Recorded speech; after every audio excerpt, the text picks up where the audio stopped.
Hello, this is Jean Powbarabajagal. I am doing a contest entry here. Roberts on my turntable has a contest where you need to show a band that is not very well known that you feel people should get into. So I've chosen the Picketts and Christy McWilson. I just saw Christy McWilson play a show the other night where she played two of her solo albums back to back in full, and it was really great. So I felt it'd be good to talk about her. So the Picketts are a Seattle band. Their first recordings were in the mid-90s. I have a 45 here that is actually instrumental, so this is more the rest of the band without Christy, called Pickett. And there's Christy on the back. So in general, this is more of a project to highlight her songwriting plus some covers. But they're all great musicians, and they just wanted to put out something that was a fun 45 EP. So it's on Cruddy, which also put out some Young Fresh Fellows releases. But of course, this looks like the label the Everly Brothers were on, Cadence. So it's pretty cool. One of the songs on it is a cover of Sukiyaki. Sorry, I'm putting it back in its sleeve. There we go. And that is on one of their albums here. They have, I believe, 3 albums, but I've only ever seen 2. Of course, as soon as I see the other, I'll wind up buying it. They're just not a band that's known outside of Seattle much. And of course, during the whole grunge period, people really only paid attention to the grunge bands, while there were some really great bands going on at the same time on other indie labels. So the Picketts had to go all the way across the country to get a deal with Rounder, and then High Tone Records, I believe, is what Christy's solo albums are out on. But they really were one of the earlier mid-90s type Americana bands. Definitely influenced by X. That would be probably one of the first parallel things, the whole female-male duet vocals between her and Blackie. And Blackie is the drummer, Leroy Blackie Sleep, who now I believe is going by his regular name, Jackson. So I don't think he's Blackie anymore. But he and Christy have performed a number of times solo where he's just playing a snare drum and brushes and singing while she's playing acoustic guitar. She's a powerful rhythm guitar player and a powerful songwriter. So I'm going to show you euphonium. There's euphonium, which means good sound. And also the Wicked Picketts. There's the Wicked Picketts. So this, of course, looks like Wilson Pickett's 60s album, The Wicked Picket. You can tell that they were going for that look. And the Picketts are a play on Christy McWilson, Wilson Pickett, Pickett like country picking music, you know. They do covers. They've done on euphonium, there's Should I Stay or Should I Go by The Clash. They do it kind of as a shuffle, country shuffle. And then Bob O'Reilly, they do as a ballad, really, The Who's Bob O'Reilly. So that's on there, and that's always kind of interesting to hear their covers. On Wicked Picketts, they do a fantastic cover of Yoko Ono's Walking on Thin Ice. They do it real rock and roll with kind of a country twang, so it's really fast.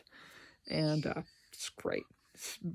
Christy can really sing. She sounds like Linda Ronstadt, Loretta Lynn, and then maybe a hint of I mean, she just kind of has that clear, ringing, classic country voice. It doesn't sound like new country at all. And I would say, I'm not really a big country person, but I love Christy.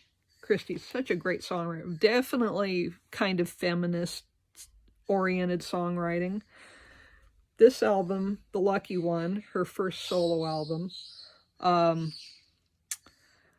she deals with songs about depression, weight of the world, The Lucky One, a lot of things about, you know, now that you're a mother and trying to balance taking care of a kid. Apple Doll is about seeing the lines on her face and trying to cut herself some slack, you know. Aloda is great. Aloda is about a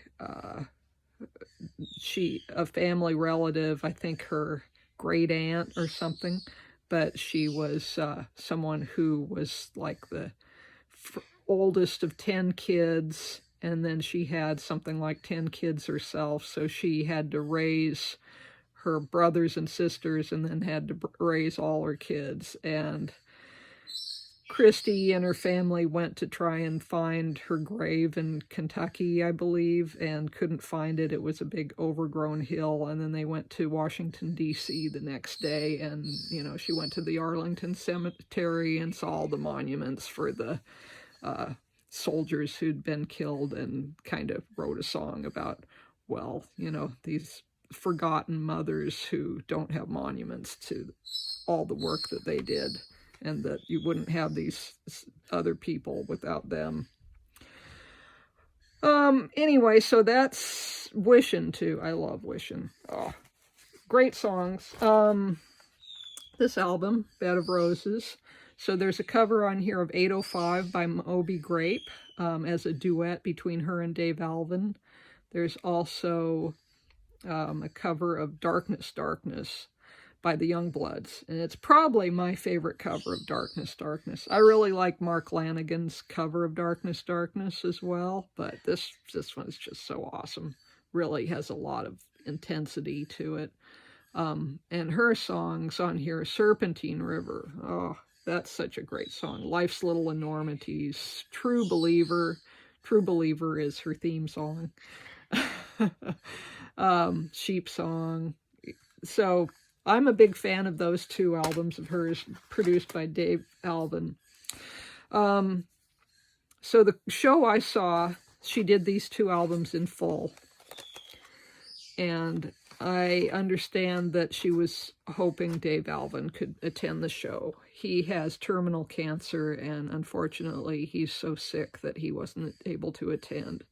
So she tried to call him up in the middle of the show and get us all in the audience to, you know, say hi to him and stuff like that and wish him the best. And he didn't pick up. We wound up leaving a message, so it was kind of sad. But she appreciated all of the encouragement for us to have her call him. I know that's really hard. He's become a very good friend and hugely supportive of her career.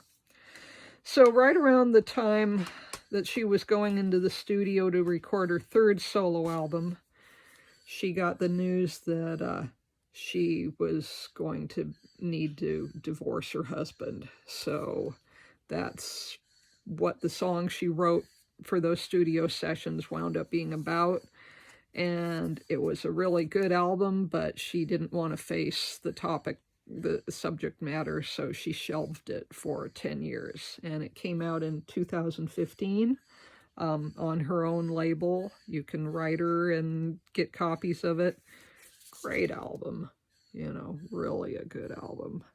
Just very angry, emotional, well written.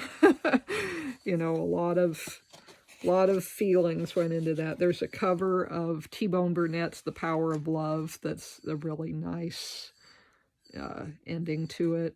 There's also a cover of the Beatles' Think for Yourself that's very much pointed at her husband Scott, who this is probably her favorite picture of them together. So totally heartbreaking picture to see that, but a very good album. So I recommend the Picketts, Christy McWilson, great songwriter, incredible vocalist, and there you go.